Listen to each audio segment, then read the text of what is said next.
Hello, good evening to all of you. मैं देवी सिंह, आप सभी का स्वागत है भटनी राइस में।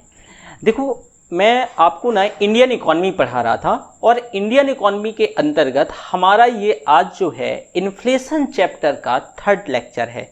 इसमें हम उम्मीद करेंगे कि ये पूरा लेक्चर आज कंप्लीट हो जाएगा, यानी कल से हम नया चैप्टर लेंगे मॉनेटरी पॉलिसी।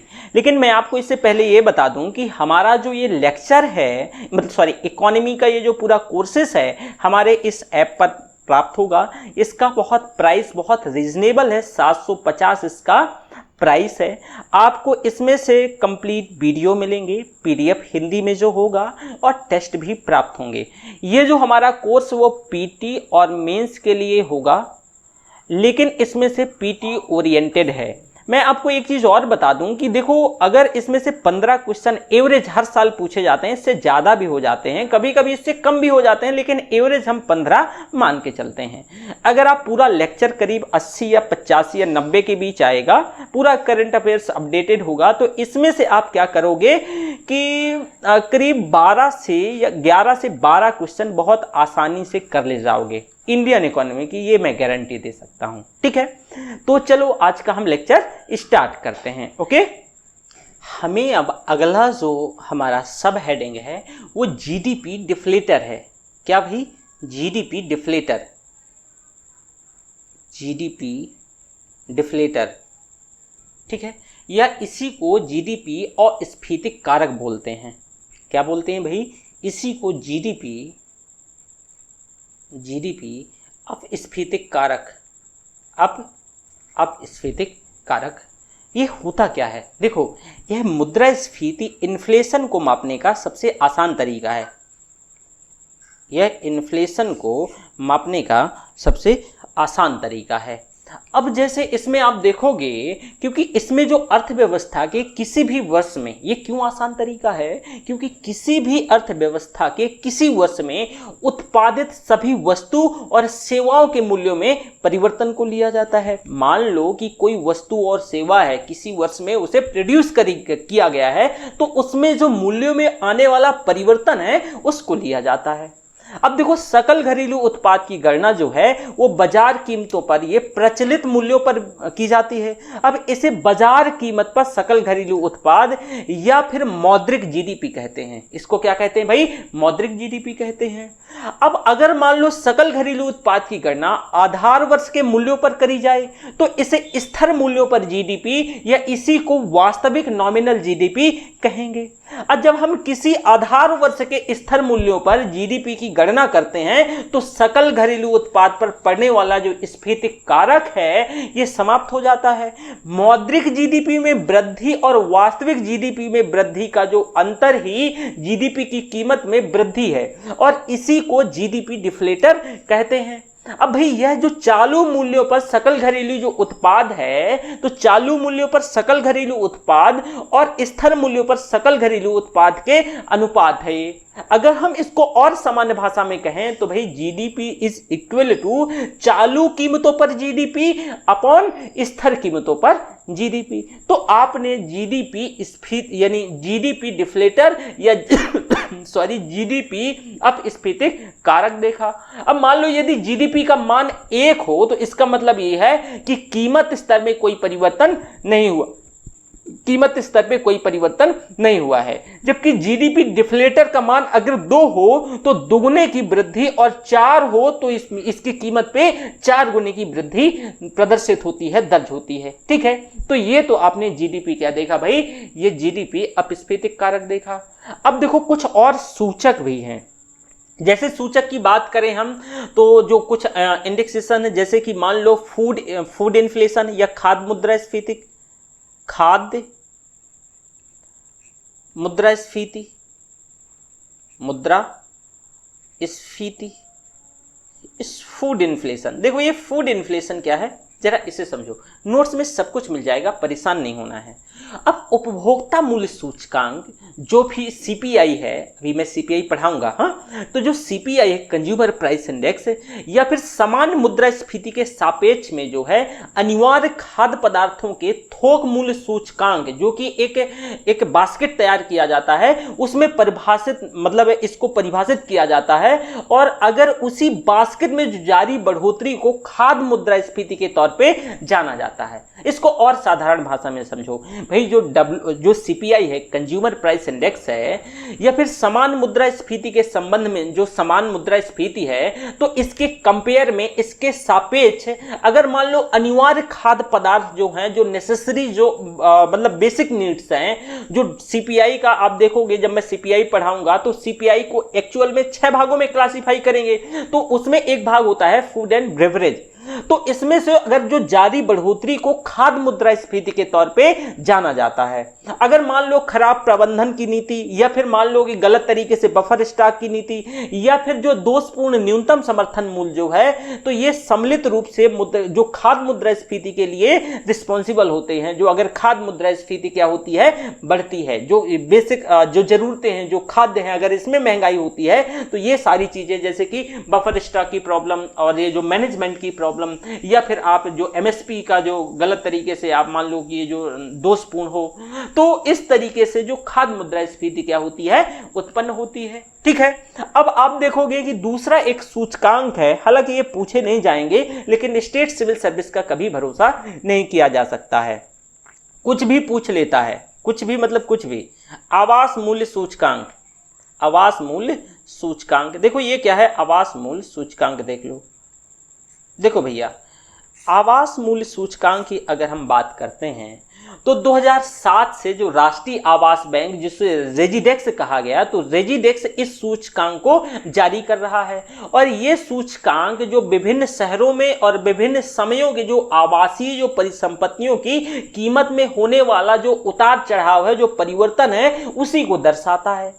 अब इस सूचकांक के निर्माण के लिए जो है वो 2007 आधार वर्ष के तौर पे प्रयोग किया जा रहा है। अब वर्तमान में जो है वर्तमान में जो हाउसिंग प्राइस इंडेक्स है या एचपीआई है, इसके भौगोलिक कवरेज में जो भारत के करीब जितना भी यानी 18 से 19 जो स्टेट है और यूनियन टेरिटरी है, और उन प्रदेशों की जो राजधानियां हैं, उनमें से करीब 37 स्मार्ट शहरों और उनमें से 37 स्मार्ट शहरों सहित कुल 50 शहर शामिल किए गए हैं, जिन्हें उत्तरोत्तर विस्तारित करके इस करीब 100 शहरों तक किया जाएगा। अब एचपीआई के तहत 4 प्रकार के सूचकांक जो है मूल्यांकन परिवर्तन पर एचपीआई, जैसे कि पंजीकृत मूल्य पर एचपीआई, निर्माणाधीन संपत्ति के बाजार के स्तर पे एचपीआई, ये इन सारे आधारों पे, जैसे बाजार के मूल्य पर एचपीआई, तो विभिन्न स्रोतों का क्या किया जाता है, उपयोग होता है। अब ताकि जो आप देखोगे जो वर्तमान का मूल्य है, तो इसके विस्तार के लिए शहर और आसपास के स्तर पर उपलब्ध कराया जा सके। तो ये तो हो गया भाई आवास मूल्य सूचकांक, आवास मूल्य सूचकांक। दूसरा होता है, आप देखोगे, सेवा मूल्य सूचकांक। इस सेवा मूल्य सूचकांक से तात्पर्य क्या है, ये क्या होता है? देखो भाई, सेवा मूल्य सूचकांक ये सर्विस प्राइस इंडेक्स है, सर्विस प्राइस इंडेक्स। देखो भाई, सर्विस प्राइस इंडेक्स भारत के सकल घरेलू उत्पाद जो जीडीपी में सेवा क्षेत्र का योगदान पिछले कुछ वर्षों में अच्छा रहा है, बहुत बेहतरीन रहा है, जो कि वर्तमान में लगभग 60% या उससे भी ज्यादा है। अब देखो, अर्थव्यवस्था के इसके बढ़ते प्रभाव को देखते हुए सेवा मूल्य सूचकांक आज जरूरी हो गया था, क्योंकि सेवा क्षेत्र के मूल्यों में जो आने वाला बदलाव है, इसके लिए अब तक कोई सूचकांक नहीं था। तो अब जरूरी है कि जो सेवाओं के मूल्यों में परिवर्तन है, इस परिवर्तन मतलब अगर मान लो कि मूल्यों में वृद्धि हो रही है, तो उसको कैसे मेजरमेंट किया जाएगा, या फिर कमी हो रही है तो इसको कैसे मेजरमेंट किया जाएगा। तो इसके लिए जो सेवा मूल्य सूचकांक अब जरूरी हो गया था। अब जैसे अभिजीत सेन जी की अध्यक्षता में एक समिति गठित करी गई, और एक गठित समिति ने सेवा मूल्य सूचकांक की संस्तुति करी थी। इसके अलावा सी रंगराजन साहब की अध्यक्षता में भी एक समिति गठित करी गई थी, राष्ट्रीय सांख्यिकी आयोग, तो इसमें इनने इसकी संस्तुति करी थी। इस सूचकांक की लगभग सभी जो औपचारिकताएं पूरी कर ली गई हैं, लेकिन अभी तक इसको एक्चुअल में शुरू नहीं किया गया है। अब मैं आपको बता दूं कि 2005 में इस विषय में जो ओसीडी यूरो स्टेट रिपोर्ट है, तो इसके आने के बाद अर्थव्यवस्था के लिए जो सेवा मूल्य सूचकांक है, अब इसकी जो जरूरत है वो बहुत ज्यादा आन पड़ी है, तो इसकी जरूरत ज्यादा महसूस हो रही है। ठीक है, हो सकता है आने वाले टाइम में सेवा मूल्य सूचकांक जो सर्विस प्राइस इंडेक्स से जारी होने लगे। ठीक है, तो ये भी ध्यान रखिएगा कि सेवा मूल्य सूचकांक क्या है। अगला है भाई पीपीआई। हालांकि मैं जब सीपीआई देखो ये तो मतलब यहां से क्वेश्चन नहीं बनेगा, लेकिन स्टेट सिविल सर्विस का भी मैं सारी जो भी स्टेट सिविल सर्विस है कवर करता हूं। यूपीएससी तो यहां से क्वेश्चन नहीं पूछेगा, यूपीएससी डब्ल्यूपीआई सीपीआई से ही क्वेश्चन पूछेगा। ठीक है, पीपीआई एक्चुअल में मैं आपको आगे बताऊंगा कि पीपीआई है क्या। ठीक है, तो यहाँ पे पीपीआई मत देखो, इसको प्रोड्यूसर प्राइस इंडेक्स जो है इसे पीपीआई बोलते हैं। और इसके साथ साथ इसमें से आप देखोगे कि मुद्रास्फीति का जो प्रभाव, जो विभिन्न प्रकार के जो वर्गों पर प्रभाव क्या है, तो हालांकि हमने इसका जब स्टार्ट किया था तो उसमें प्रभाव के बारे में देखा था कि किन किन वर्गों पर क्या प्रभाव पड़ेगा, लेकिन थोड़ा सा एक चीज और देखो अगर bad impact on the fixed income division, यानी स्थिर आय वर्ग पर इसका बुरा प्रभाव कैसे पड़ता है, थोड़ा सा सुन लो। क्योंकि आप जब ना कई बार स्टेटमेंट, बहुत सारी चीजें ऐसी होती हैं कि स्टेटमेंट बना देता है कि इस पे कैसा प्रभाव पड़ेगा, लेकिन फिर भी हमने काफी डिटेल में अपने जो इनिशियल लेक्चर था हमारा इन्फ्लेशन का उसमें डिस्कस किया था। लेकिन फिर भी स्थिर आय वर्ग वाले जिनका जो आय जो फिक्स्ड है, फिक्स्ड इनकम डिवीजन वालों पे क्या इंपैक्ट देखने को मिलेगा। मान लो कीमत स्तर में वृद्धि जो मुद्रास्फीति के कारण स्थिर आय वाले लोग पहले की अपेक्षा कम मात्रा में वस्तु और सेवाएं खरीद पाते हैं, उपभोग कम कर पाते हैं। ऐसे में जो उनका जीवन स्तर है, वो उनका जीवन स्तर पहले की अपेक्षा क्या हो जाता है, ऑब्वियसली अगर वो मान लो कि वस्तु और सेवाएं कम खरीद पाएंगे तो पहले की अपेक्षा जीवन स्तर उनका स्वतः नीचे चला जाएगा। अब स्थिर आय वर्ग जैसे कि मान लो वेतनभोगी हो गया, जो जैसे कर्मचारी, मजदूर, असंगठित वर्ग और या फिर कर्मचारी, तो मुद्रास्फीति में सबसे ज्यादा बुरी तरीके से प्रभावित होते हैं। मैंने इनिशियल फेज की क्लास में, अपनी पहली क्लास में एक चीज आपको समझाया था कि भाई मुद्रास्फीति के चलते जो हमारे समाज का जो धन यानी जो गरीब तबका है वो सबसे ज्यादा प्रभावित होता है, और जो धनाढ्य तबका है वो तो या तो बिल्कुल भी नहीं प्रभावित होता, या अगर प्रभावित भी होता है तो बहुत ना के बराबर होता है। ऐसा क्यों होता है ये भी मैंने आपके साथ डिटेल में डिस्कस किया था। अब भाई भुगतान शेष पर जो प्रतिकूल प्रभाव देखने को मिलता है, जो adverse impact on the balance of payment, BOP, हम एक जो फिस्कल सिस्टम है एक पूरा चैप्टर है उसमें डिटेल में समझेंगे, लेकिन आखिर यहां बीओपी में क्या इंपैक्ट डालता है। देखो भाई, घरेलू अर्थव्यवस्था में मुद्रास्फीति की वजह से आयात की तुलना में निर्यात क्या हो जाते हैं, महंगे हो जाते हैं, और इसके परिणाम स्वरूप भारत और उसके व्यापार जो भागीदार देशों के बीच मुद्रास्फीतिक डिफरेंस जो है अंतर, इसके कारण भारत की निर्यात की जो प्रतिस्पर्धात्मक शक्ति है उसमें कमी आती है। जो कंपटीशन है, ऑब्वियस है कि मान लो कि मुद्रास्फीति के चलते, महंगाई के चलते क्या होगा कि अगर हमारी वस्तु और सेवा का मूल्य वो हो जाए, ऊपर बढ़ जाए, हाइक कर जाए, तो हमारे साथ जो कॉम्पीट कर रहे हैं जो देश, तो वो क्या करेंगे, वो अपनी सेवाओं और वस्तुओं को ज्यादा बेच सकेंगे। क्यों, हमारी वस्तु और सेवाएं हैं वो किसी भी कारण से महंगी हो सकती है। महंगाई हो गई है तो ऑब्वियसली कोई भी कारण हो सकता है। मैंने जो कारण के आधार पर मुद्रास्फीति को 3 प्रकार में डिस्कस किया था, तो इससे जो कंपटीशन है, तो प्रतिस्पर्धात्मक शक्ति में कमी आ जाती है, और मुद्रास्फीति की वजह से घरेलू वस्तुओं के मूल्य में वृद्धि से जो निर्यात है वो डिक्लाइन कर जाता है। वो क्या हो जाता है, वो डिक्लाइन हो जाता है।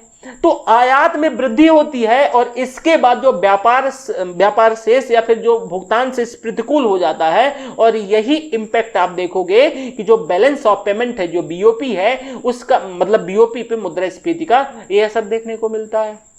एक और यहां से क्वेश्चन बना सकता है, इस वजह से मैं डिस्कस कर रहा हूं। इससे पहले मैंने अपनी जो पूर्व क्लासेस हैं वो डिस्कस नहीं कर रहा था, लेकिन अभी कुछ एग्जाम अभी रिसेंट हुए थे और उनमें मैंने काफी कुछ मतलब यहां से क्वेश्चन आए, और खासकर इसी क्षेत्र से आए, इस वजह से मैं इसको आपको डिस्कस करता हूं। लेकिन मैं अपनी पिछली क्लासेस में सिर्फ डब्ल्यूपीआई और सीपीआई डिस्कस करके आगे चला जाता था, लेकिन इसमें थोड़ा सा और ब्रॉडर हो जाएगा हमारा। अब देखो, विदेशी विनिमय दर में अगर हम विदेशी जो विनिमय दर में कमी को लेकर लेकर के, यानी reduction in foreign exchange rate. अब देखो मुद्रास्फीति की वजह से अर्थव्यवस्था में मुद्रा का क्या होता है, अवमूल्यन होता है। मुद्रास्फीति के महंगाई की वजह से जो अर्थव्यवस्था में जो मुद्रा है उसका अवमूल्यन होता है। मैंने ये बताया था कि भाई हमारे जो रुपए पैसे हैं, मुद्रा है, उसका जो परचेजिंग पावर है वो कम हो जाती है, तो विदेशी विनिमय दर में भी कमी आती है। जो एक्सचेंज रेट आप देखोगे, जो एक्सचेंज रेट है तो उसमें भी कमी आएगी। अब भारत में अगर बहुत ज्यादा मुद्रास्फीति की वजह से भारतीय वस्तुओं में जो मूल्य में भारत के साथ व्यापार में जो हमारे पार्टिसिपेंट्स हैं उन देशों की तुलना में तेजी से वृद्धि होगी, और इससे भारतीय वस्तुओं का निर्यात जो है वो कंपटीशन में हम क्या रह जाएंगे, कम रह जाएंगे। हमारा कंपटीशन उन देशों के साथ जैसे कि चाइना जैसे देशों के साथ है, वो कंटिन्यूअसली अपनी जो मुद्रा का अवमूल्यन भी करता रहता है। और हम देखेंगे, जो देखो इसमें से 3 सिस्टम फॉलो किए जाते हैं। जब बैंकिंग सिस्टम में पढ़ाऊंगा तो एक पैक्ड सिस्टम होता है, एक क्लीन फ्लोट सिस्टम होता है, और जो एक होता है डर्टी फ्लोट सिस्टम होता है। डर्टी फ्लोट सिस्टम हम यूज करते हैं, चाइना पैक्ड सिस्टम यूज करता है, और अमेरिका जैसे देश क्या है, क्लीन फ्लोट सिस्टम यूज करते हैं। मुद्रा के जो घरेलू मुद्रा के आप देखोगे जो एक्सचेंज रेट कैसे, यानी जो एक्सचेंज रेट होता है तो वो कैसे तय किया जाता है, तो ये तीनों आधार हैं। इन तीनों आधारों को हम आने वाली क्लासेस यानी बैंकिंग सिस्टम में डिटेल में देखेंगे, ठीक है। तो आपने देखा कि भाई जो reduction in the foreign exchange rate है, आप कहीं ना कहीं उसमें क्या हो रहा है, इशू आ रहा है। तो एक ये भी इशू रहा है, मतलब जो एक्सचेंज रेट है, एक्सचेंज रेट भी प्रभावित होता है। अब परियोजनाओं की जो लागत है उसमें वृद्धि हो जाती है, यानी increase in cost of projects. मतलब क्या है कि देखो कीमतों में वृद्धि की वजह से, मुद्रास्फीति की वजह से जो परियोजनाओं की जो लागत है, जो कॉस्ट है, वो बढ़ जाती है, और इसके चलते प्रत्येक परियोजना पर होने वाला जो वास्तविक खर्च पहले से जो निर्धारित था उसकी तुलना में बहुत अधिक हो जाता है। और जब इसकी तुलना में बहुत अधिक हो जाता है या फिर ज्यादा हो जाता है, तो आप देखोगे जो व्यक्ति टेंडर लेके रखा होगा, कॉन्ट्रैक्ट लेके रखा होगा, वो कंप्रोमाइज करने लगता है गुणवत्ता के साथ। जब वो व्यक्ति गुणवत्ता के साथ कंप्रोमाइज करता है तो क्या करता है कि इसी चीज के चलते आप देखोगे कहीं ना कहीं करप्शन का भी एक फैक्टर हो जाता है कि भाई अगर उसे गुणवत्ता के साथ कंप्रोमाइज करना है तो उसे करप्ट एक्टिविटीज से हो सकता है जुड़ना पड़े, क्योंकि आगे तो उसका प्रॉपर रिड्रेसल होगा, उसे चेक किया जाएगा, उसे देखा ग्रीवांसेस, कोई ना कोई एक टीम होगी उसके ऊपर जो उन सारी चीजों को रेटिफाई करेगी कि भाई नहीं ठीक है या नहीं ठीक है। आपने देखा होगा बहुत सारी हिंदी में तो खासकर बहुत सारी मूवी बनी है बॉलीवुड में कि ब्रिज गिर जाता है। एक बहुत इमरान खान जी की एक बहुत बेहतरीन मूवी थी, वो एक जब बच्चे को चोरी कर लेते हैं, आपको याद होगा, क्योंकि उसी से संबंधित एक ब्रिज से संबंधित, ब्रिज में बहुत सारे लोग मतलब वो हो जाते हैं, फिर वो किडनैप कर लेता है, मतलब एक बच्चे को, नेताजी की बच्चा होता है उसे किडनैप कर लेता है। वो सिर्फ ये लाना चाहता है, जो करप्शन हुआ था उसको लाना चाहता है। तो इससे ये सारी चीजें भी होती हैं। एक इनइक्वालिटी की बात करें यानी असमानता, देखो मुद्रास्फीति जो आय और संपत्ति के वितरण में असमानता को भी बढ़ा देती है। अब कैसे, जो पूंजीपति हैं, जो पूंजीपति वर्ग है जिनके पास पहले से अवशेष मतलब सरप्लस में पैसा है, तो उनके पास पैसा अधिक होने की वजह से कहीं ना कहीं से वो रिटर्न तो बना ही लेते हैं। लेकिन जो श्रमिक वर्ग है, तो श्रमिक वर्ग हैंड टू माउथ होता है, और ये हैंड टू माउथ होने की वजह से आप देखोगे कि इसमें से लगातार जो पूंजीपति वर्ग है मुद्रास्फीति के चलते उसके पास जो पहले से सरप्लस में पैसा है, तो उस सरप्लस में पैसा वो और रिटर्न बनाता है, और वहीं जो दूसरी तरफ जो श्रमिक वर्ग है वो हैंड टू माउथ है, तो आप देखोगे कहीं ना कहीं वो बड़ी समस्याओं से, क्योंकि उसका जो कंजम्पशन है वो भी कम हो जाता है, क्योंकि उसके पास तो इतना पैसा नहीं है कि वो चीजों को मैनेज कर सके। तो ये भी डिस्पैरिटी को भी ये क्या करता है, इंक्रीज करता है। साथ में बचत और निवेश में कमी, देखो बचत और निवेश में कमी की अगर हम बात करते हैं तो मुद्रास्फीति के कारण लोगों की जो वास्तविक आय में कमी होती है।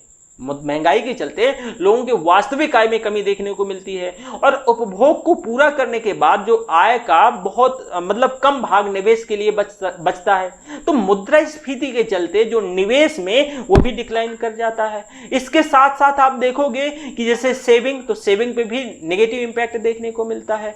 तो ये तो रहा इंपैक्ट जो कि इन्फ्लेशन के किस किस क्षेत्र में, ऋणदाता और ऋणी पर जो प्रभाव है, मैंने आपको डिटेल से डिस्कस किया था कि भाई जो व्यक्ति ऋणदाता है उसको क्या होता है कि उसको लॉस होता है, और जो व्यक्ति ऋण ले रहा है यानी जो डेट ले रहा है उसको इसमें मुद्रास्फीति की दशा में लाभ होता है, और जो व्यक्ति ऋण दे रहा है उसको हानि होती है। आर्थिक समृद्धि की प्रक्रिया में भी ये बाधक होती है। कैसे? मान लो बहुत अधिक मुद्रास्फीति के चलते आर्थिक समृद्धि की क्रिया में ये कैसे बाधक होगी, क्योंकि वस्तु और सेवाओं की जो उत्पादन लागत है वो वृद्धि हो जाएगी उसमें। जब उत्पादन लागत में यानी जो कॉस्ट है, कॉस्ट पुश इन्फ्लेशन देखने को मिलेगी, तो लोगों की जो क्रय क्षमता है उसमें कमी देखने को मिलेगी, तो समग्र मांग कम हो जाएगी ओवरऑल। जब समग्र मांग कम हो जाएगी तो लोग चीजों को नहीं खरीदेंगे, तो स्वतः प्रोडक्शन नीचे आ जाएगा। जब आर्थिक क्रियाओं में अब जब प्रोडक्शन नीचे आ जाएगा तो कहीं ना कहीं देखोगे कि जो आर्थिक समृद्धि है अर्थात जीडीपी वो भी स्वतः डिक्लाइन कर जाएगी। प्रत्यक्ष विदेशी निवेश पर क्या प्रभाव पड़ेगा, अर्थात जो एफडीआई है, फॉरेन डायरेक्ट इन्वेस्टमेंट है, उस पर क्या प्रभाव पड़ेगा। देखो भाई, बहुत अधिक मुद्रास्फीति के कारण प्रत्यक्ष विदेशी निवेश का प्रवाह कम हो जाता है। क्यों? क्योंकि यहां अगर मान लो ऐसे समझो कोई व्यक्ति जैसे है, बस यहां पे लिख नहीं रहा, मैं चीजें समझा रहा हूं, सारी नोट्स में मिल जाएंगी, परेशान नहीं होना है, ठीक है ना।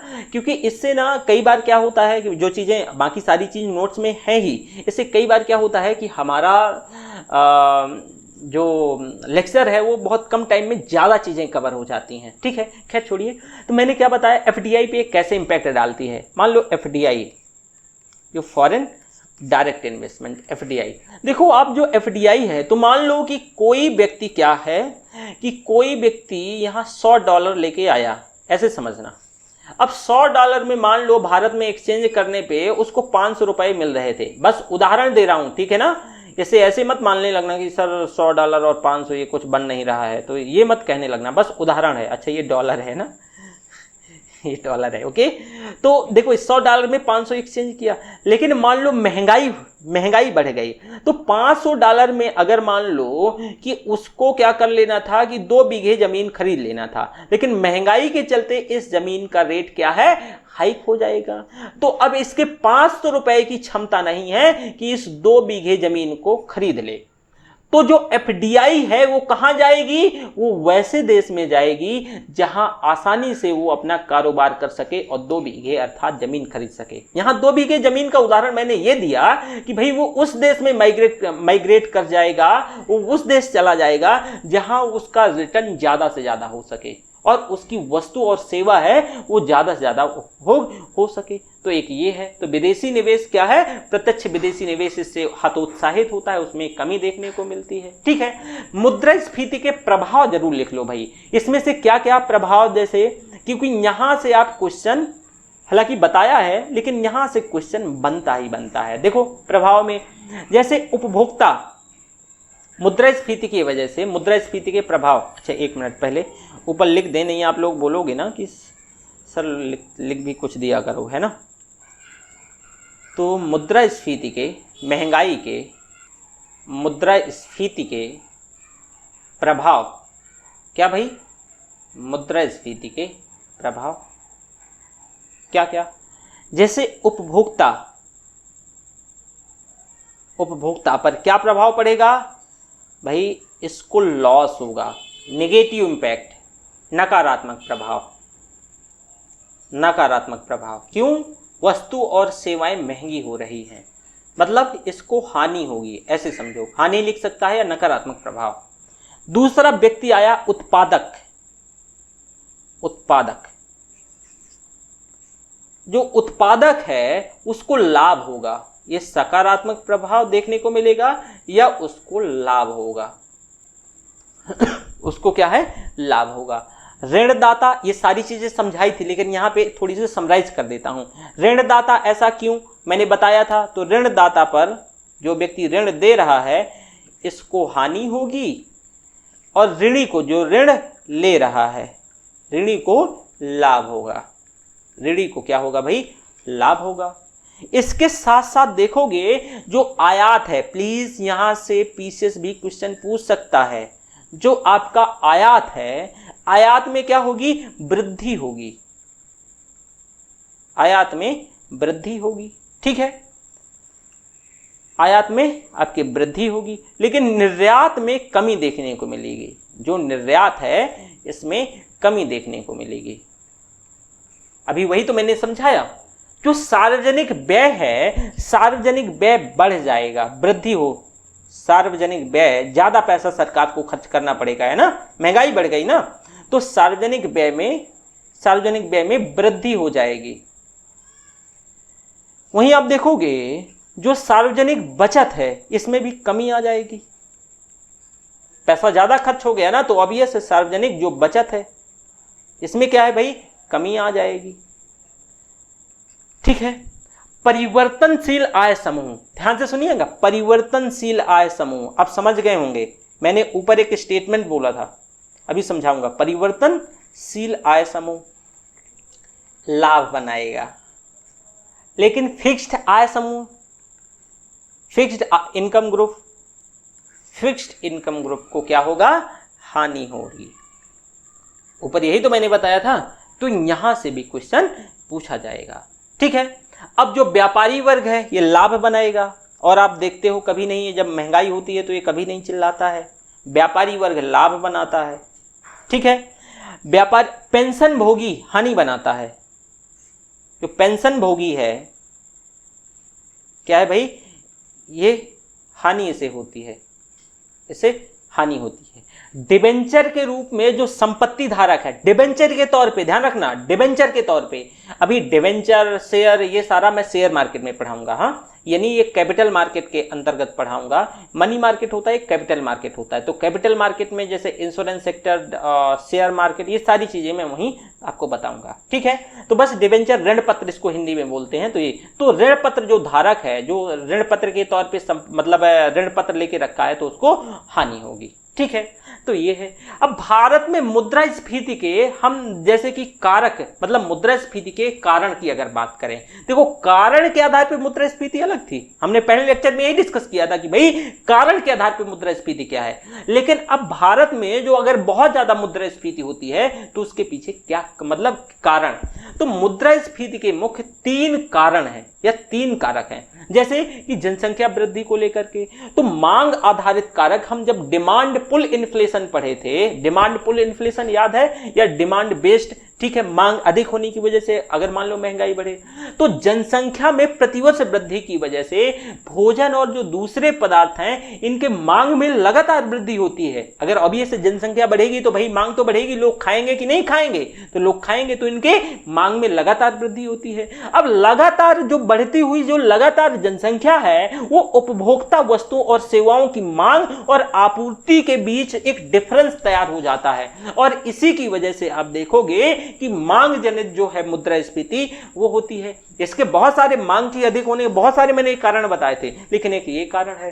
अब रोजगार और आय में वृद्धि, अब जैसे रोजगार और आय में वृद्धि को लेकर के, रोजगार में तेजी से वृद्धि होने के कारण लोगों की आय में वृद्धि होती है, लोगों के पास पैसा आ जाता है, और वस्तु जब जो मतलब वस्तु और सेवाएं हैं तो लोगों के पास पैसा जाएगा तो मांग बढ़ जाएगी, और इसके कारण लगातार कीमतें हाइक होती रहती हैं। तो ये भी वही एक कारक है, ये मैंने डिस्कस किया था। अब एक जो सबसे इंपॉर्टेंट है, शहरीकरण का बढ़ता स्तर। देखो भाई, जो यानी जो राइजिंग लेवल ऑफ अर्बनाइजेशन, ये ऐसे कैसे, शहरीकरण का स्तर बढ़ने से क्यों, मतलब क्या प्रभाव देखने को मिलता है। शहरीकरण का जब स्तर बढ़ जाता है तो इसमें प्रवासियों की जनसंख्या जो है, वो प्रवासी की जनसंख्या शहरी क्षेत्र में जो मतलब बढ़ जाती है, और इसके कारण भी एक महंगाई का कारण बन जाता है। क्योंकि देखो प्रोडक्शन लगभग अभी बढ़ा नहीं है, अब प्रोडक्शन जब नहीं बढ़ेगा तो स्वतः कहीं ना कहीं आप देखोगे कि महंगाई बढ़ी जाएगी, क्योंकि वस्तुएं तो लगभग बहुत नहीं बढ़ी हैं, प्रोडक्शन ज़्यादा नहीं बढ़ा है। ठीक है,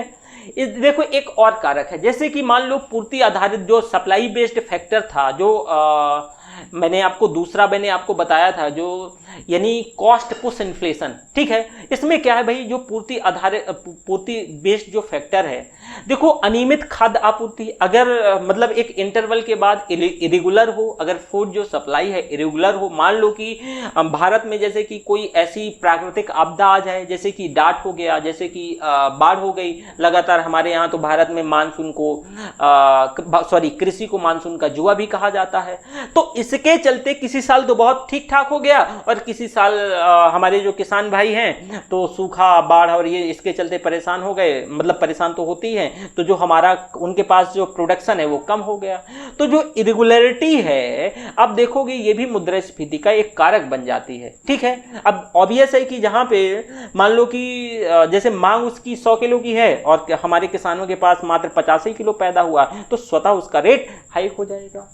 औद्योगिक उत्पादन में कमी, औद्योगिक उत्पादन में कमी का मतलब क्या है कि मान लो कि जैसे कि ऐसे समझो कोई पॉलिटिकल अनस्टेबिलिटी आ गई, अगर पॉलिटिकल यानी राजनीतिक अस्थायित्व आ गया, इसके और कोई भी और भी कारण हो, जैसे पेंडेमिक सबसे बेहतरीन उदाहरण है। अब मान लो जैसे पेंडेमिक आपने देखा होगा 2019 में लास्ट मतलब 20 में, जैसे आपने ये तो कोरोना आपको पता ही है कि 19 कोविड-19 क्यों कहते हैं, नहीं पता होगा तो मैं करंट में पढ़ाऊंगा, लेकिन यहां पे ये समझो कि 20 में और 21 में महंगाई अचानक से ज्यादा कुछ बढ़ गई। पहले महंगाई थी ऐसा नहीं है, महंगाई का रेट 8% से ज्यादा था, लेकिन अब जो महंगाई का रेट वो काफी ज्यादा बढ़ गया। उसके पीछे का कारण क्या है भाई, ऐसा महंगाई क्यों बढ़ गई? देखो क्या है, जब लॉकडाउन हो गया था, कंप्लीट लॉकडाउन हो गया था, तो भाई कंपनी और ये सारी चीजें बंद हो गई थी, प्रोडक्शन तो पहले समान ही था, ऐसा तो नहीं, हमें पता तो नहीं था कि कोरोना अचानक से आ जाएगा। जब हमें पता नहीं था कि कोरोना अचानक से आ जाएगा तो मैं आप ही से पूछता हूं कि प्रोडक्शन तो सामान्य चल रहा था, अचानक से अगर लॉकडाउन हो गया, सभी लोग माइग्रेट कर गए, जो हमारे काम करता थे, जो हमारे कर्मचारी थे, और कंपनियां बंद हो गई, तो इसके चलते भी जो है वो क्या हो गया, एक प्रॉब्लम, मतलब सप्लाई में कमी आ गई, जैसे कच्चे माल या ऊर्जा की कमी में, या फिर श्रमिक खुद हड़ताल कर दें, या मान लो पैसा नहीं है, पूंजी की अनुपलब्धता है। इन सभी कारणों से अगर मान लो औद्योगिक जो उत्पादन है अगर उसमें कमी आती है तो ये भी मुद्रास्फीति का एक फैक्टर के तौर पे इसको भी कंसीडर करेंगे, जो कि पूर्ति को प्रतिकूल तौर से ये क्या करता है, प्रभावित करता है, क्योंकि प्रोडक्शन है ही नहीं है तो काहे की हम पूर्ति करेंगे, है ना। तो ये चीज भी आप समझ गए। मैंने एक चीज आपको बताई थी कि होर्डिंग वाला क्या सिस्टम है भाई, लोग होर्डिंग करके, जो होर्डिंग ऑफ एसेंशियल कमोडिटीज हैं, जो लोग आवश्यक वस्तुओं का होर्डिंग करते हैं और एक निश्चित टाइम बाद बहुत कितनी तेजी से वो बढ़ जाती है। मैंने आपको एक चीज और बताया था, जो कंट्रोल ओवर इंपोर्ट्स, अगर मान लो आयातों पर नियंत्रण को लेकर के, मान लो जैसे आवश्यक वस्तुओं के आयात पर प्रतिबंध लगा दिया जाए, कोई आवश्यक वस्तु है उसका आयात क्या है उस पर मतलब बैन कर दिया जाए, या फिर कमी करने के चलते तो जो घरेलू बाजार में वस्तुओं की ऑब्वियस है जो सप्लाई है वो कम हो जाएगी, पहले से कमी है मान लो, तो इसकी वजह से क्या होगा कि वस्तुओं की कीमत अचानक से हाइक हो जाएगी। तो अगर कंट्रोल ओवर द इंपोर्ट्स हो तो भी पॉसिबिलिटी है कि महंगाई बढ़ जाएगी। ठीक है, अब जैसे कि हमने कॉस्ट बेस्ड फैक्टर देखा था, ये मैंने आपको जो है अभी जो बता रहा था वो सप्लाई बेस्ड फैक्टर थे। अब कॉस्ट बेस्ड फैक्टर हमने वहां डिटेल में समझाया था, लेकिन कॉस्ट बेस्ड फैक्टर में जैसे कि मैंने आपको बताया था कि भाई जैसे कि मान लो जो एडमिनिस्ट्रेशन है इसमें प्रशासित जो मूल्य हैं, तो जो अगर मान लो कि प्राइस जो प्रशासित हैं, ठीक है, तो इसके चलते भी इशू हो सकता है। मतलब ये सारे फैक्टर हैं जो मुद्रास्फीति को क्या करते हैं, ये प्रभावित करते हैं। फूड पॉलिसी है, अब जैसे कि आप देख रहे हैं कि ले जाइए ले जाइए, देखिए मैं कभी इसके विरोध में नहीं था, ठीक है, मतलब हमारा स्टेट ही है वेलफेयर स्टेट, ठीक है, होना चाहिए, लेकिन इसको रीजनेबल होना चाहिए। इसको क्या होना चाहिए, रीजनेबल होना चाहिए, कलरेबल नहीं होना चाहिए। हमारी पॉलिसी आज बनती है ना, वो अब देखो ये तो नहीं कह सकता कि हेल्दी नहीं है, लेकिन आप भी समझ रहे हैं और हम भी समझ रहे हैं, चाहे वो कोई भी सरकार हो वो कहीं ना कहीं पॉलिटिकली क्या होती है, पॉलिटिकली इंटरेस्ट को ध्यान में रखते हुए पॉलिसी का फॉर्मेशन करती है, चाहे वो धारा 370 हो, या फिर चाहे CAA हो, या फिर चाहे ये अभी जो ये 3 कृषि के कानून हैं। मतलब कहीं ना कहीं पॉलिटिकली इंटरेस्ट होता है, और बाद में तो ठीक है जनता का क्या इसमें लाभ होगा क्या हानि होगी वो तो मैटर करता है ना। तो एक ये भी इशू है, ठीक है। तो फूड पॉलिसी को लेकर के जैसे बहुत सारे और भी कारक हैं, लेकिन आपको और कारकों से नहीं, जितनी भी पॉसिबिलिटीज है वो सारा मैंने आपके साथ डिस्कस कर लिया है। चलो अब CPI और WPI भी हम डिस्कस कर लेते हैं, ठीक है। शब्दावलियां हैं जो जैसे कि कुछ रह गई हैं, कल हमने कुछ डिस्कस किया था, तो उन्हीं के बारे में हम सीक्वेंस से आगे बढ़ेंगे, ठीक है। तो देखो, एक छुपी हुई बेरोजगारी या हिडन इन्फ्लेशन, हिडन मतलब छुपी हुई, हिडन इन्फ्लेशन, हिडन इन्फ्लेशन। देखो भाई, ये हिडन इन्फ्लेशन से तात्पर्य क्या है, हिडन इन्फ्लेशन का मतलब क्या है? देखो, एक पहले से उदाहरण से समझो। आपने देखा होगा ये जो पार्ले जी है ना, पार्ले जी का ये जो बिस्किट है, मैं कई सालों से देख रहा हूं कि वो बिस्किट 5 रुपए का से 10 साल पहले भी मिलता था और आज भी वही बिस्किट 5 रुपए का मिल रहा है। लेकिन ऐसा क्यों हो रहा है? महंगाई बढ़ती जा रही है, लेकिन आप देख पा रहे हो कि भाई इसका रेट नहीं बढ़ रहा है। तो आखिर ऐसा क्यों? क्योंकि देखो, आप समझ नहीं पा रहे हैं, इसका रेट तो नहीं बढ़ रहा है, लेकिन क्या है, कंपनी वाले इसकी मात्रा में कमी कर रहे हैं, मात्रा में कमी कर रहे हैं। अर्थात छुपी हुई बेरोजगारी किसे कहेंगे? किसी वस्तु या सेवाओं के मात्रा में या गुणवत्ता में कमी करके बिना रेट को बिना रेट को बढ़ाए उसकी गुणवत्ता या फिर उसकी मात्रा में कमी करना ही हिडन इन्फ्लेशन है। हिडन इन्फ्लेशन का मतलब देखो, अल्टीमेट जो उनका इन्फ्लेशन तो बढ़ ही रही है, तो उनका किसी भी कंपनी का क्या होता है अल्टीमेट उद्देश्य? लाभ कमाना, ऑब्वियस है। तो भाई आप ये समझो कि भाई 10 साल पहले भी अगर ये 5 रुपए का वो बड़ा वाला बिस्किट पार्ले जी का मिलता था, आज भी मिल रहा है, तो इसमें इन्हें क्या ऐसा किया होगा? तो जी हाँ, पहले उस पार्ले जी में शायद मुझे जहां तक याद है कि 16 बिस्किट आते थे। आज जहां तक मैं देख पा रहा हूं तो उसमें से शायद 9 या 10 के आसपास रह गए हैं। मतलब आपके रेट में कोई परिवर्तन नहीं हुआ, लेकिन क्या कर दिया इन लोगों ने? मात्रा को कम कर दिया। तो मात्रा में कमी करना या गुणवत्ता में कमी करना बिना रेट परिवर्तन किए, यह हिडन इन्फ्लेशन कहलाएगा। ठीक है, ये क्या है? हिडन इन्फ्लेशन है। ठीक है, तो आपने ये हिडन इन्फ्लेशन या छुपी हुई बेरोजगारी देखा। ठीक है, अगला आपको देखना है, मैंने जो कि कारण के आधार पे सारी चीजें डिस्कस कर लिया था आपसे। इसके साथ साथ मैंने आपको जो दर के आधार पे मुद्रास्फीति डिस्कस कर लिया था। अब हमें पहले देखना है कि गणना कैसे करते हैं मुद्रास्फीति की। कोई तो इसका कैसे, ऐसे तो है नहीं है कि हमने ऐसे बोल दिया तो कैलकुलेशन ऑफ इन्फ्लेशन, ऐसे तो हमें पता नहीं चलेगा कि भाई जो इन्फ्लेशन है एक्चुअल में कितने % है, तो ये कैसे गणना से ही पता चलेगा। तो देखो भाई, कैलकुलेशन ऑफ इन्फ्लेशन की अगर हम बात करते हैं, कैलकुलेशन ऑफ इन्फ्लेशन, चलो अब देखो कैलकुलेशन ऑफ इन्फ्लेशन में क्या है, इसे पहले समझने का प्रयास करो। मैं इसे डिटेल से समझाऊंगा। ठीक है, देखो भाई, मुद्रास्फीति की जो गणना है, किसी भी देश में मुद्रास्फीति की गणना के उद्देश्य से 2 सूचकांकों का प्रयोग किया जाता है। मुख्यतया इससे और भी सूचकांक हैं, लेकिन मुख्यतया 2 सूचकांकों का प्रयोग किया जाता है। अब जैसे कि भारत में 2 सूचकांक बहुत पॉपुलर हैं, एक WPI, इसको थोक मूल्य सूचकांक कहते हैं, थोक मूल्य सूचकांक, और दूसरा आपका हो गया उपभोक्ता मूल्य सूचकांक। उपभोक्ता मूल्य सूचकांक, यानी WPI, इसको होलसेल प्राइस इंडेक्स कहते हैं, और इसको CPI। ठीक है, तो हम एक को मैं और समझाऊंगा, परेशान नहीं होना है, लेकिन पहले आप थोक मूल्य सूचकांक और थोक मूल्य सूचकांक के साथ साथ आपको उपभोक्ता मूल्य सूचकांक भी पढ़ लेना है। मैं आपको एक और बताऊंगा, प्रोड्यूसर प्राइस इंडेक्स। चलो इसे भी प्रोड्यूसर, PPI इसको बोलते हैं, प्रोड्यूसर उत्पादक, ऐसे उत्पादक मूल्य सूचकांक, इसे भी समझा दूंगा। हाँ, चलो, तो पहले आपको थोक मूल्य सूचकांक समझना है, और फिर आपको उपभोक्ता मूल्य सूचकांक, और फिर उत्पादक मूल्य सूचकांक। जरा देखो भाई कि ये थोक मूल्य सूचकांक है क्या, WPI है क्या। देखो भाई, मैं पहले इससे पहले एक चीज और बताने वाला हूं आपको। देखो, ये दोनों सूचकांक हैं, जो WPI और जो CPI है, तो इन दोनों सूचकांकों में से वर्ष 2014 से पहले RBI के जो उस समय गवर्नर हुआ करते थे 2014 में, जो उर्जित पटेल साहब ने, तो आपने देखा होगा कि RBI ने WPI को मुख्य सूचकांक के तौर पे मान रखा था। 2014 से पहले की बात कर रहा हूं, किसकी? 2014 से पहले की बात, उस समय आरबीआई के गवर्नर हुआ करते थे उर्जित पटेल साहब। तो इसी के आधार पे पहले डब्ल्यूपीआई के आधार पे मौद्रिक नीतियों का निर्धारण होता था, मौद्रिक नीतियां जारी करी जाती थी, परंतु उर्जित साहब ने एक समिति बिठाई, उर्जित पटेल साहब ने एक समिति गठित करी और उस समिति के सुझाव के आधार पर 2014 से जो डब्ल्यूपीआई को मुख्य सूचकांक ना मान करके सीपीआई को मुख्य सूचकांक बना दिया गया, इसको माना जाने लगा।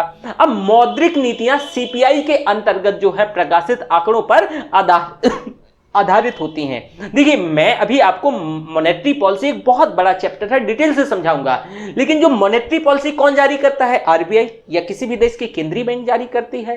तो भाई इन्हें क्यों जारी किया जाता है? देखो आपको जब मैं स्टार्टिंग में इन्फ्लेशन चैप्टर शुरुआत की थी तो मैंने करीब आधे घंटे के लेक्चर के बाद मैंने बताया था कि इसकी जिम्मेदारी किसकी है इन्फ्लेशन को टैकल करने की, तो आरबीआई की और सरकार की भी। तो इसको ध्यान में रखते हुए मॉनेटरी पॉलिसी जारी करी जाती है। क्या है? मॉनेटरी पॉलिसी जारी करी जाती है। और मॉनेटरी पॉलिसी किसको ध्यान में रख के पहले 2014 से पहले जारी की जाती थी? डब्ल्यूपीआई को, यानी थोक मूल्य सूचकांक को।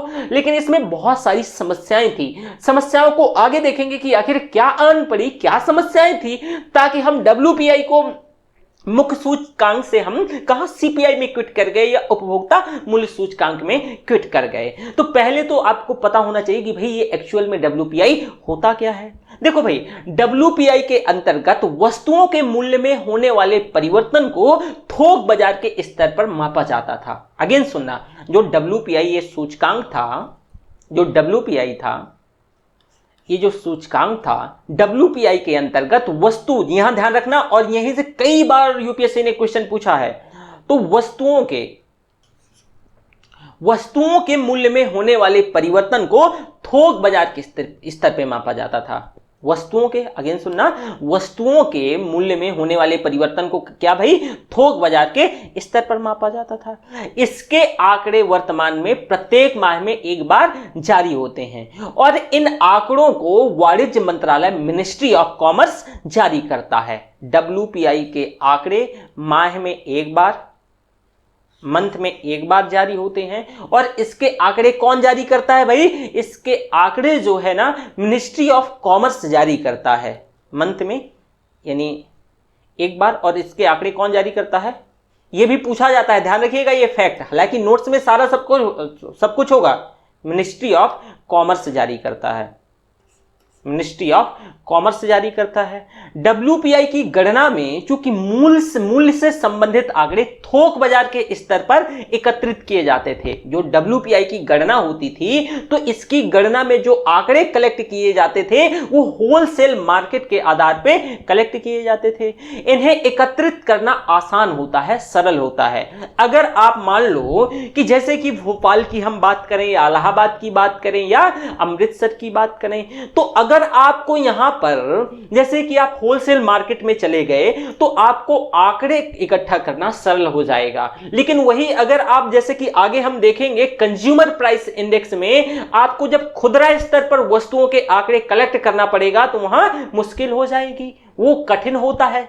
ठीक है, तो डब्ल्यूपीआई के जो आंकड़े हैं इनको कलेक्ट करना क्या होता था भाई? आसान हुआ करता था। लेकिन इसमें एक समस्या थी। इसमें क्या समस्या थी? अगर आप इस समस्या को देखेंगे कि इसमें से मात्र, देखो पहली बात तो वस्तुएं मात्र शामिल होती हैं, ठीक है, और इसमें से कोई सेवाएं शामिल नहीं होती हैं। इसके साथ साथ जब इसमें से एक ये देखोगे कि इसमें समानता, इसकी एक बास्केट होती थी, तो इसके अंतर्गत एक बास्केट का प्रयोग किया जाता था और मूल्यों के संदर्भ में पूरे देश में जो है समानता देखी जाती थी। अब डब्ल्यूपीआई की गणना के अंतर्गत एक बास्केट का प्रयोग किया जाता था और इसमें मात्र वस्तुओं को ही सम्मिलित किया जाता था, इसमें सेवाएं सम्मिलित नहीं होती थी। अगेन मैं बोल रहा हूं, इसमें सेवाएं सम्मिलित नहीं होती थी।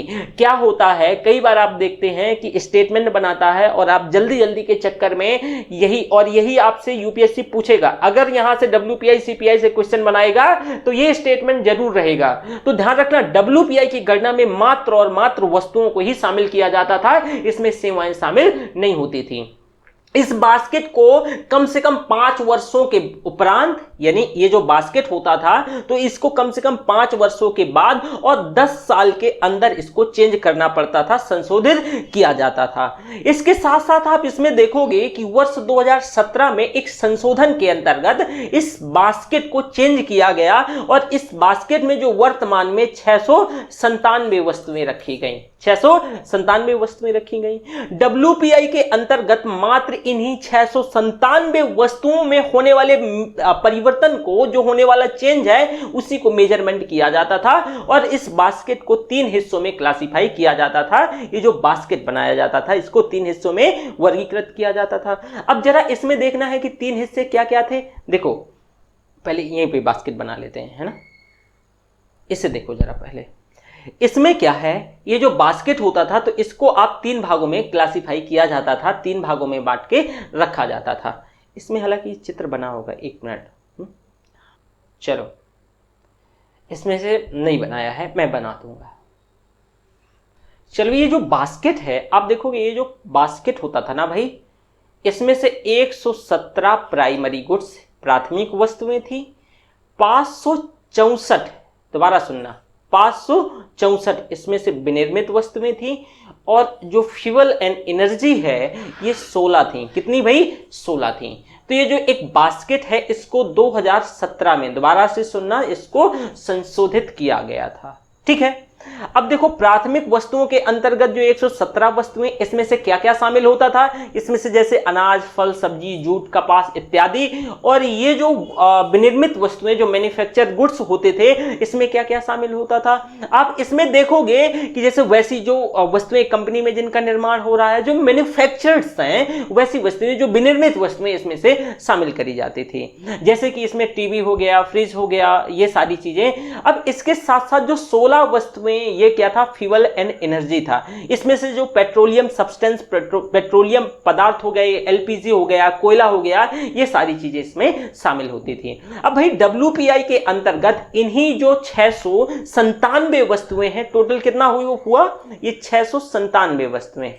तो WPI के अंतर्गत इन्हीं 697 वस्तुओं में होने वाले परिवर्तन को मापा जाता था। अब यदि पिछली बार की तुलना में, ध्यान से सुनना, यदि मान लो इस पिछली बार की तुलना में मूल्य में वृद्धि हो जाए तब इसको मुद्रास्फीति कहेंगे, और यदि मान लो पिछली बार की तुलना में मूल्य में कमी आ जाए तब इसको डिफ्लेशन कहेंगे या अपस्फीति कहेंगे। कल मैंने आपको डिटेल में अपस्फीति यानी डिफ्लेशन और मुद्रास्फीति के बारे में परसों डिटेल से समझाया था। उम्मीद करता हूं कि आपने WPI का जो मैकेनिज्म था ये समझ गए। आज भी ऐसा नहीं है, WPI के आंकड़े आज भी जारी होते हैं, मंथ में एक बार जारी होते हैं, लेकिन ध्यान देने योग्य बात यह है कि अब यह महंगाई को मेजरमेंट करने के लिए भैया मुख्य सूचकांक नहीं रहा है।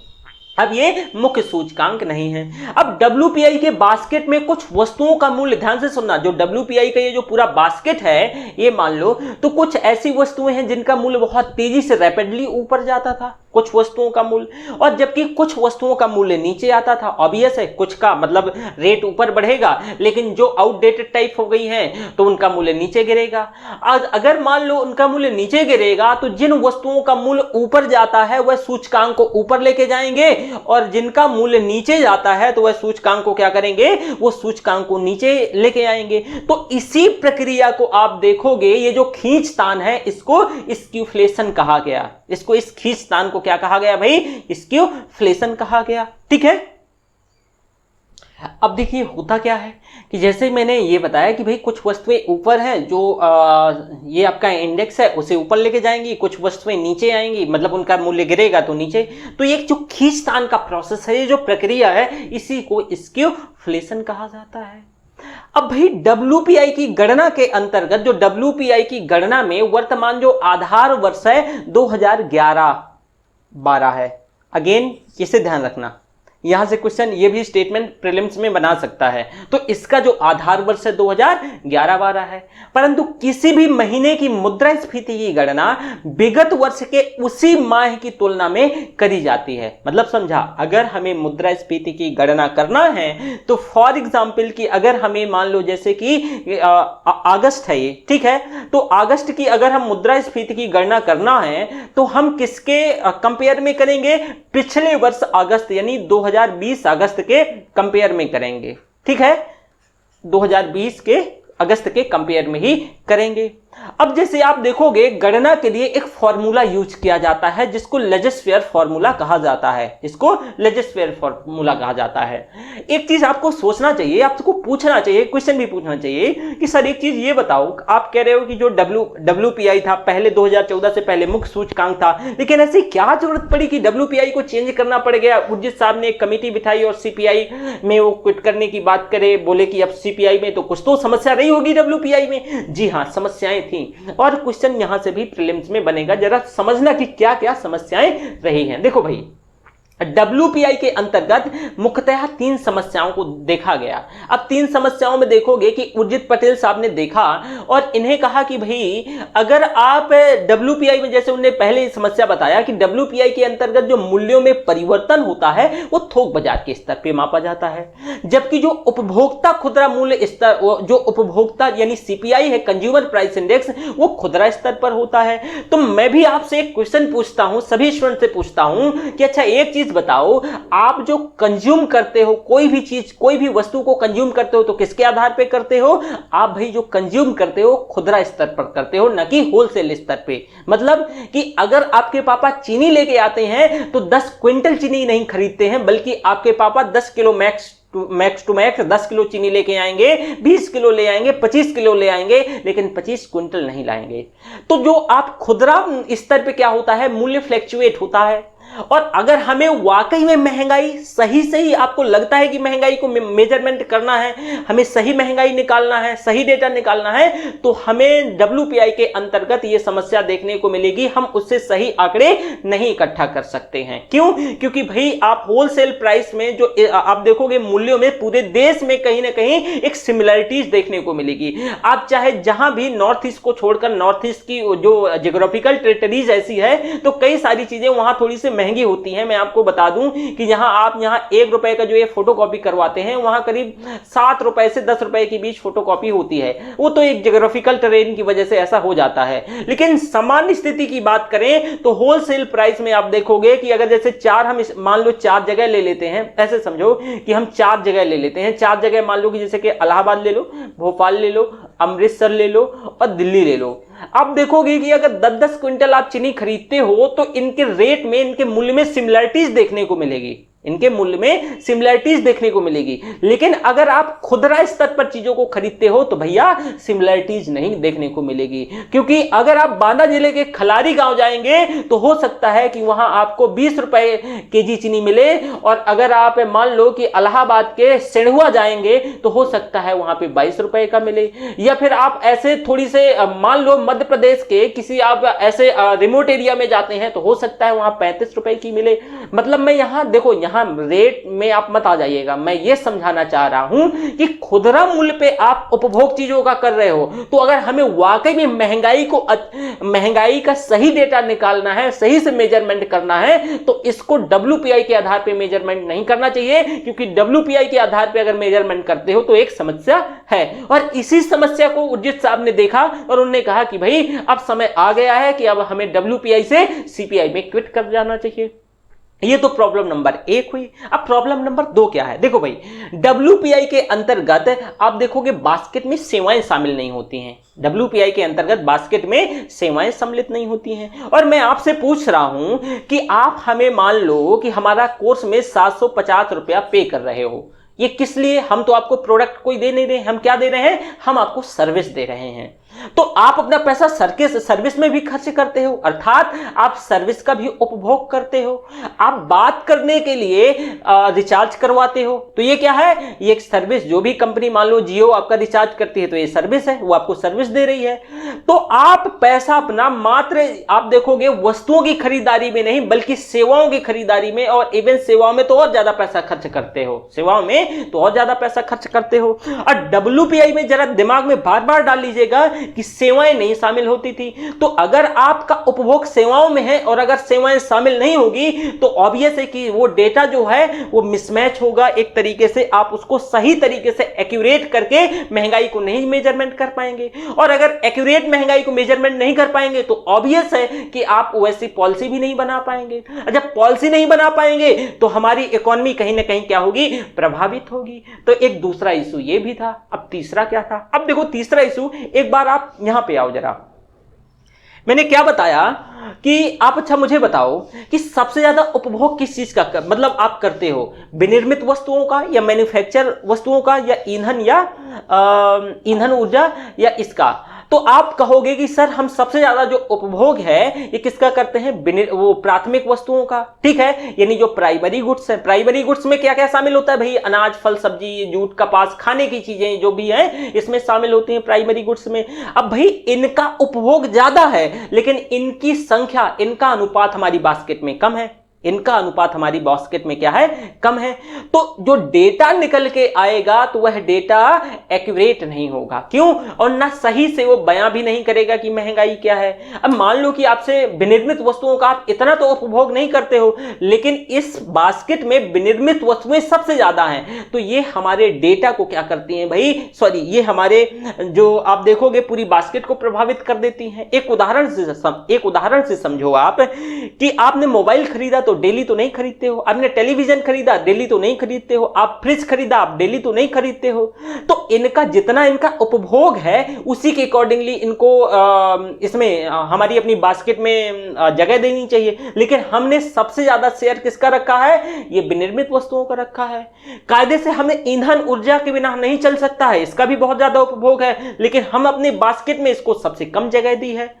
तो इससे अगर अनुपात ठीक नहीं है तो हम सही तरीके से महंगाई का मेजरमेंट नहीं कर पाएंगे। अब डब्ल्यूपीआई में सर्वाधिक भाग जो विनिर्मित वस्तुओं का है, जबकि विनिर्मित वस्तुओं का प्रयोग हम दैनिक जीवन में बहुत कम करते हैं या फिर ना के बराबर करते हैं। तो भार में सर्वाधिक होने के कारण जो है बास्केट में जो ये मतलब ये बास्केट में 564 वस्तुएं हैं, यह पूरी बास्केट को सबसे ज्यादा प्रभावित करती हैं।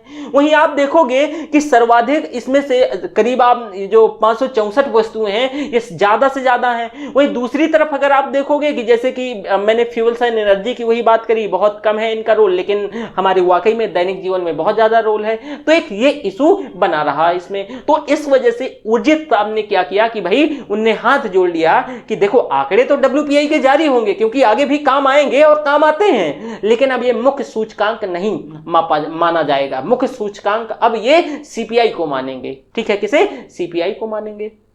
अब भाई देखो, उर्जित पटेल समिति का जो एक सुझाव ये भी था कि 2014 की शुरुआत में 2014 की शुरुआत से 12 महीनों में मौद्रिक नीतियों के माध्यम से सीपीआई को, जो कंज्यूमर प्राइस इंडेक्स है, तो सीपीआई को 10% से कम करके 8% तक लाना है। उसके बाद आगे के 12 महीनों में उस 8% को 6% लेके आना है। फिर इसके बाद आगे के 12 महीनों में उसको 4% तक लेके आ जाना है।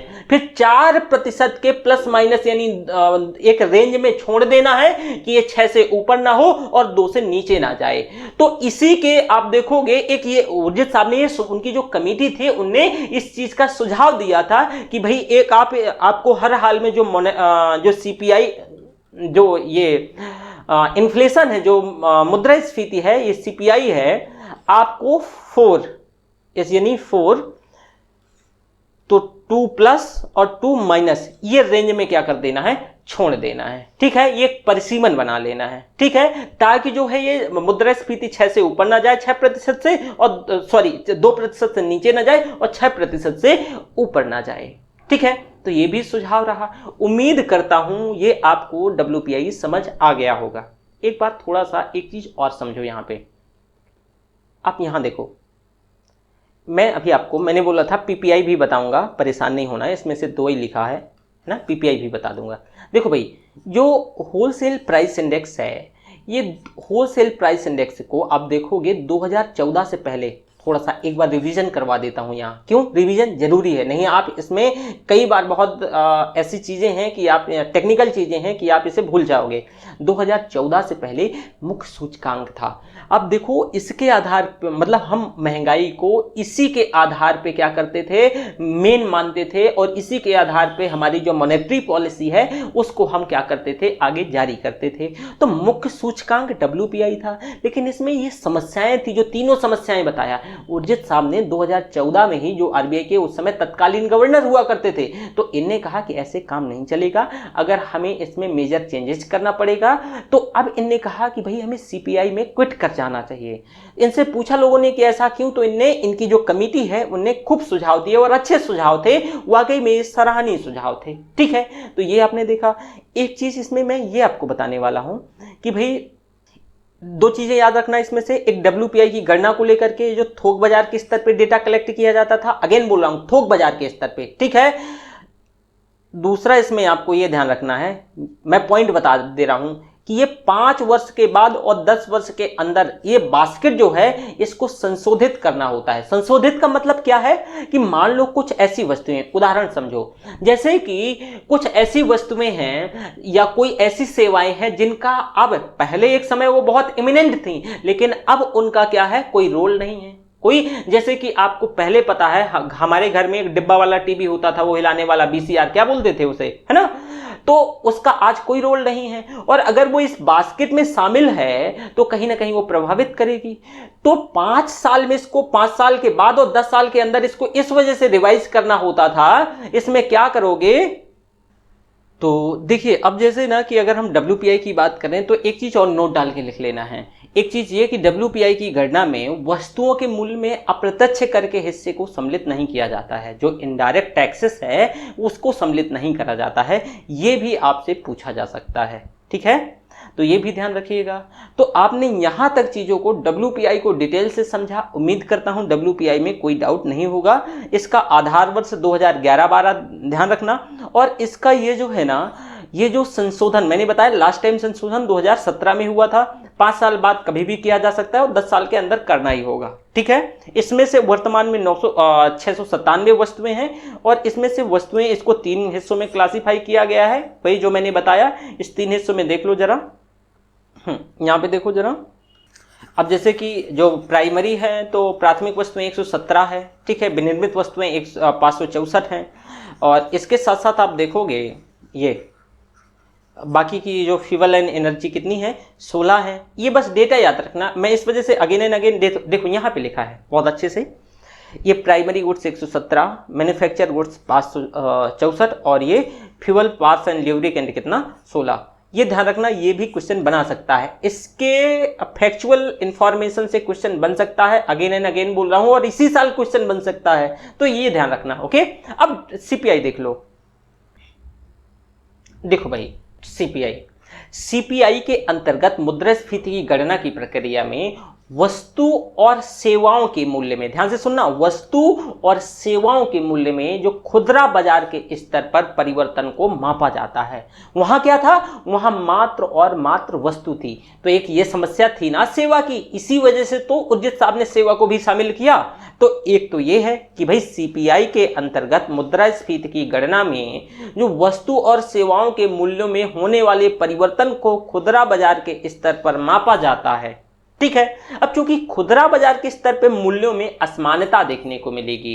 असमानता देखी ही जा सकती है कि मान लो कि जैसे मैंने एक उदाहरण दे दिया कि बांदा जिले के खलारी गांव में कुछ और हो सकता है कि 1 किलो चीनी का रेट, वहीं मिर्जापुर के धौलपुर गांव में कुछ और हो सकता है। तो मतलब कुछ भी ये चीजें बदलती रहती हैं, मतलब रेट जो है इसमें काफी असमानता देखी जाती है क्योंकि कई सारी चीजें इसमें इंक्लूड हो जाती हैं, ठीक है। एक ये है। दूसरा, CPI को 2014 से पहले बहुत महत्व नहीं दिया जाता था। अब CPI के अंतर्गत 4 सूचकांकों को प्रकाशित, मतलब जो 4 सूचकांक हैं, 4 इंडेक्स हैं, पहले प्रकाशित होते थे, लेकिन अब 4 सूचकांकों में पहले ये देख लेना कि मतलब कौन कौन से क्या क्या, उसे मैं बता देता हूं। एक पहले जो CPI फॉर इंडस्ट्रियल वर्कर हुआ करता था, दूसरा CPI फॉर एग्रीकल्चर लेबरर लिखा होना चाहिए, ये तो देखो CPI फॉर एग्रीकल्चर लेबरर और CPI फॉर रूरल लेबरर और CPI for urban and non manual employees, urban and non manual employees, ये 4 हुआ करते थे, ये 4 हुआ करते थे। अब ध्यान से सुनना, एक जो आप ये देख रहे हो सीपीआई फॉर इंडस्ट्रियल वर्कर, दूसरा सीपीआई फॉर एग्रीकल्चर लेबरर और तीसरा सीपीआई फॉर रूरल लेबरर, ये जो एक्चुअल में तीनों हैं इनको लेबर ब्यूरो जारी करता है। कौन जारी करता है? लेबर ब्यूरो जारी करता है। इन 4 सूचकांकों में से प्रथम को, ये जो मैंने आपको बताया, इन चारों में से पहला क्या है? लेबर ब्यूरो जारी करता है, जो कि यह श्रम मंत्रालय के अंतर्गत आता है। ये किसके अंतर्गत? भाई श्रम मंत्रालय के अंतर्गत आता है। ये जो चौथा आपका CPI for urban non manual employees है, इस चौथे को केंद्रीय सांख्यिकी कार्यालय सीएसओ, सेंट्रल स्टैटिस्टिक्स ऑफिस, जो सेंट्रल स्टैटिस्टिक्स ऑफिस होता है, ये जारी करती रही है। और जो सीएसओ है ये ministry of statistics programme and implementation MoSPI के अंतर्गत आता है। सीएसओ, ये इसे यहाँ पे काट लो, वो मैंने बता दिया सीएसओ। और ये किसके अंतर्गत? कौन सी? मोस्पी के अंतर्गत। MoSPI is refers to ministry of statistics implementation programme and implementation, right. अब इन 4 सूचकांकों में से अब मात्र पहला सूचकांक जो सीपीआई फॉर, ये देखो जो सीपीआई फॉर, ये पहला जो सूचकांक है इंडस्ट्रियल वर्कर, यही जारी किया जाता है। और 3 ये जो हैं, ये लास्ट वाले 3, इन तीनों के स्थान पर, ये जो 3 हैं, इन तीनों के स्थान पे नए 3 सूचकांक जारी किए जाते हैं। नए 3 सूचकांक क्या क्या हैं? यहां ये भी लिखा होगा, ये देखो, ये 3 नए सूचकांक हैं, सीपीआई अर्बन, सीपीआई रूरल और सीपीआई कंबाइंड। अगेन सुनना, वो जो लास्ट वाले 3 थे ना, उन 3 की जगह ये नए 3 सूचकांक जारी किए जाते हैं। अब सीपीआई फॉर इंडस्ट्रियल वर्कर की गणना के लिए आधार वर्ष 2016 रखा गया है। यहां से क्वेश्चन बनेगा, जो CPI for industrial worker, CPI for industrial worker, इसके लिए आधार वर्ष क्या बनेगा भाई? 2016। इसके लिए आधार वर्ष 2016 बनेगा। इसी के आंकड़े अगर देखोगे, इसी के आंकड़े के आधार पे सरकारी कर्मचारियों का महंगाई भत्ता भी तय होता है। जो सरकारी कर्मचारी हैं, इसी के आधार पे सरकारी कर्मचारियों का महंगाई भत्ता भी तय होता है। इसके साथ साथ इसकी गणना के लिए जो है 78 औद्योगिक क्षेत्रों से आंकड़े जो हैं वो कलेक्ट किए जाते हैं। और सीपीआई जो ये अर्बन है, जो तो इसका जो सीपीआई अर्बन, सीपीआई रूरल और सीपीआई जो कंबाइंड है, इसकी जो गणना है अब एनएसओ करती है। कौन करती है? एनएसओ करती है। इसकी गणना के लिए अब एक बास्केट का प्रयोग होता है और इसके लिए जो आधार वर्ष है वो 2011 और 12 बनाया गया है। अगेन सुनना, मैंने कहा सीपीआई फॉर इंडस्ट्रियल वर्कर के लिए आधार वर्ष 2016 है और सीपीआई अर्बन, रूरल और सीपीआई कंबाइंड के लिए आधार वर्ष 2011-12 है। सीपीआई कंबाइंड के लिए आधार वर्ष 2011-12 है। सीपीआई अर्बन के लिए जो है, ये इसके लिए जो आंकड़े हैं 310 शहरों से कलेक्ट किए जाते हैं। सीपीआई रूरल के लिए जो है ये 1183, 82 भी हो सकता है, 1182 और 1183, 1182 या 83 दोनों में कुछ भी मिले। एक बार ना ये जो डेटा है तो इंडियन एक्सप्रेस में 83 था और जो इसमें द हिंदू में 82 था, तो 82-83 अगर कोई भी मिले तो ध्यान रखना। तो जो सीपीआई रूरल है इसके आंकड़े इतनी जगह से कलेक्ट किए जाते हैं। बाकी जो ये सीपीआई कंबाइंड है, इन दोनों का एवरेज निकाल के, सीपीआई अर्बन और सीपीआई रूरल का ये जो एवरेज निकाल के इसके लिए तैयार किया जाता है। ठीक है, अब इस बास्केट का जो प्रयोग है इसको 6 भागों में क्लासिफाई किया जाता है। इसके लिए भी बास्केट होता है, तो इसका जो है इसको 6 भागों में क्लासिफाई किया जाता है। उन 6 भागों में क्या क्या, जैसे देखो यहां पर, ये पहला है खाद्यान्न और पेयजल, फूड एंड ब्रेवरेज, खाद्यान्न और पेयजल। दूसरा है पान, सुपारी और तंबाकू यानी टोबैकोज। तीसरा है हाउसिंग यानी आवास। चौथा है बेडिंग, क्लोथिंग, फुटवियर, ये 4। और 5वां है आपका ईंधन, ऊर्जा, फ्यूल एंड पावर। क्या है 5वां? फ्यूल एंड पावर यानी ईंधन और ऊर्जा। 6वां है दूर संचार, परिवहन, शिक्षा और मनोरंजन यानी communication, transportation, health care, education and entertainment. ये तो ये 6वां है। ये जो बास्केट है ना, तो इसको 6 हिस्सों में, ऐसे समझो इस बास्केट को, यहाँ पे बास्केट होना चाहिए, नहीं अच्छा बास्केट नहीं है, एक मिनट, वे तो काफी पीछे हैं, चलो खैर सुन लो। तो मैंने ये बताया कि भाई जो सीपीआई का आकार, ये जो इसको बास्केट है, तो इसको 6 भागों में क्लासिफाई किया जाता है, 6 भागों में बांटा जा सकता है। ये जो है कितने भागों में भाई, ये है, तो इसको 6 भागों में क्लासिफाई किया जा सकता है, ठीक है, जा सकता नहीं, जाता ही है, ठीक है। जो छठवां है लास्ट वाले में, अब देखो इस बास्केट में सर्वाधिक जो भार है वो खाद्यान्न और जो पेय पदार्थ है, जो पहला नंबर है खाद्यान्न, फूड एंड बेवरेज, इसी को सबसे ज्यादा इसी को भार दिया गया है, तभी तो एक्चुअल में हम इसीलिए तो इसको मुख्य सूचकांक माने थे, है ना। तो अब देखो 2019 में प्रस्तावित national policy on official statistics के अनुरूप जो एनएसएसओ है, यानी एनएसएसओ और सीएसओ, इसको क्या किया गया है, एकीकृत किया गया है, और इन दोनों संस्थान के स्थान पर एनएसओ, इन दोनों की जगह एनएसओ इसका गठन किया गया है। तो ये भी आपसे पूछा जा सकता है अगेन एंड अगेन, भले इसको पास करके 2 बार सुन लेना, यहां से क्वेश्चन बन सकता है, और इसके डेटा से क्वेश्चन एक बार बस करोगे, यहां से क्वेश्चन नहीं टैकल कर पाओगे, कुछ ना कुछ वो मिस्टेक क्या कि कुछ ना कुछ थोड़ी बहुत टेक्निकलिटी डालेगा और आप इसमें कंफ्यूज हो जाओगे। तो मैं इसमें बोलूंगा कि इसको कम से कम 2 बार सुन लेना प्लीज, आधे लेक्चर को एक बार पूरा सुन लेना, और एक बार कम से कम आधे लेक्चर से जहां से मैंने WPI और CPI डिस्कस किया है, क्योंकि इसके आंकड़ों से, इसके आधार वर्ष से ये क्वेश्चन पूछा जाता है। अब जैसे कि मैं ऊपर वाला जो सीपीआई फॉर जो सबसे ऊपर वाला था, ये जो अब ये वाला देखिए, ये तो सीपीआई फॉर जो इंडस्ट्रियल वर्कर था, इसका आधार वर्ष 2016 है, लेकिन बाकी का जो 3 थे, इसका ये जो 3 है इनका आधार वर्ष 2011-12 है, 2011-12 है, ठीक है। और जो WPI था उसका भी आधार वर्ष 2011-12 था। तो इस वजह से आधार वर्ष भी पूछता है, ठीक है। इसके आंकड़े कौन कौन जारी करता है, कैसे जारी होता है, कितने स्थानों से जारी होता है, इसमें ज्यादा आंकड़ों का खेल है। तो इस वजह से आपके साथ खेला ना हो, ताकि आंकड़े अच्छे से थोड़ी से पढ़ के जाना, अगला हमारा है कोर मुद्रास्फीति यानी कोर इन्फ्लेशन। मुद्रास्फीति की गणना के उद्देश्य से जिस बास्केट का प्रयोग होता है, उसमें कुछ वस्तुएं ऐसी होती हैं जिसमें जो मूल्य है बहुत तेजी से परिवर्तित होता है, बहुत तेजी से बढ़ता है, जबकि कुछ वस्तुएं ऐसी होती हैं जिनका मूल्य लंबे समय तक स्टेबल रहता है। जब बास्केट में से उन वस्तुओं को निकाल दिया जाता है जिनका मूल्य बहुत तेजी से परिवर्तित होता है, तो मात्र उन्हीं वस्तुओं के मूल्य में होने वाले परिवर्तन को मापा जाता है जो लंबे समय से स्थिर रहते हैं, तब कोर इन्फ्लेशन कहलाता है, कोर इन्फ्लेशन निकाला जाता है, ऐसे, ठीक है। तो आपने कोर इन्फ्लेशन देख लिया। मतलब कोर इन्फ्लेशन में क्या है, बहुत सिंपल है, बहुत साधारण है कि एक जो बास्केट होता है, जो बास्केट में जो प्रयोग, मतलब जो बास्केट में जो वस्तु और सेवा प्रयोग किए जाते हैं, तो कुछ वस्तुएं ऐसी होती हैं जिनका मूल्य बहुत रैपिडली बढ़ता है और कुछ वस्तुएं स्टेबल टाइप होती हैं। तो जो वस्तुएं आप देखोगे जो मात्र उन्हीं वस्तुओं के मूल्य में जो होने वाले परिवर्तन को मापा जाता है जो लंबे समय तक स्टेबल हैं, और उसी के आधार पे कोर इन्फ्लेशन निकाला जाता है, ठीक है। तो ये तो रहा core inflation.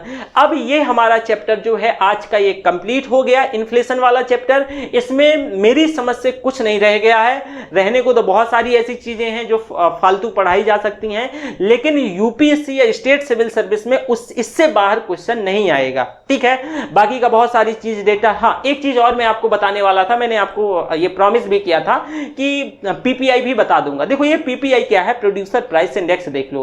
PPI is a index which is used to order to calculate inflation at a point of production, again at a point of production. मतलब जो पीपीआई जो इंडेक्स है, ये किसमें, जो इसका इसका calculation inflation at a point of production के आधार पर इसको कैलकुलेट किया जाता है, और hence it is a most effective tool in order to calculate cost push inflation. अगर आपको कॉस्ट पुश इन्फ्लेशन जो है, मैंने जो लागत जनित मुद्रास्फीति बताई थी, तो सबसे बेहतरीन ये टूल है उसको मेजरमेंट करने के लिए। However this is index is not use in India proper, तो ये भी आप ध्यान रखिएगा, क्योंकि ये भी स्टेटमेंट बना सकता है कि इसको इंडिया में प्रॉपरली क्या है कि इसको यूज नहीं किया जाता है। तो इस वजह से मैं अपनी पिछली क्लासेस तक मात्र सीपीआई और डब्ल्यूपीआई को पढ़ाता था, लेकिन मैंने एक जगह देखा भी, रिसेंट एक एग्जाम हुआ था, यूपीएससी ने ही कंडक्ट किया था, तो उसने पीपीआई के भी बारे में क्वेश्चन पूछ लिया था। तो इस वजह से मैंने ये नया डेवलपमेंट है, ये मैं नया जोड़ के बताया हूं। थैंक यू, हम कल मिलते हैं, ठीक है, थैंक यू वेरी मच।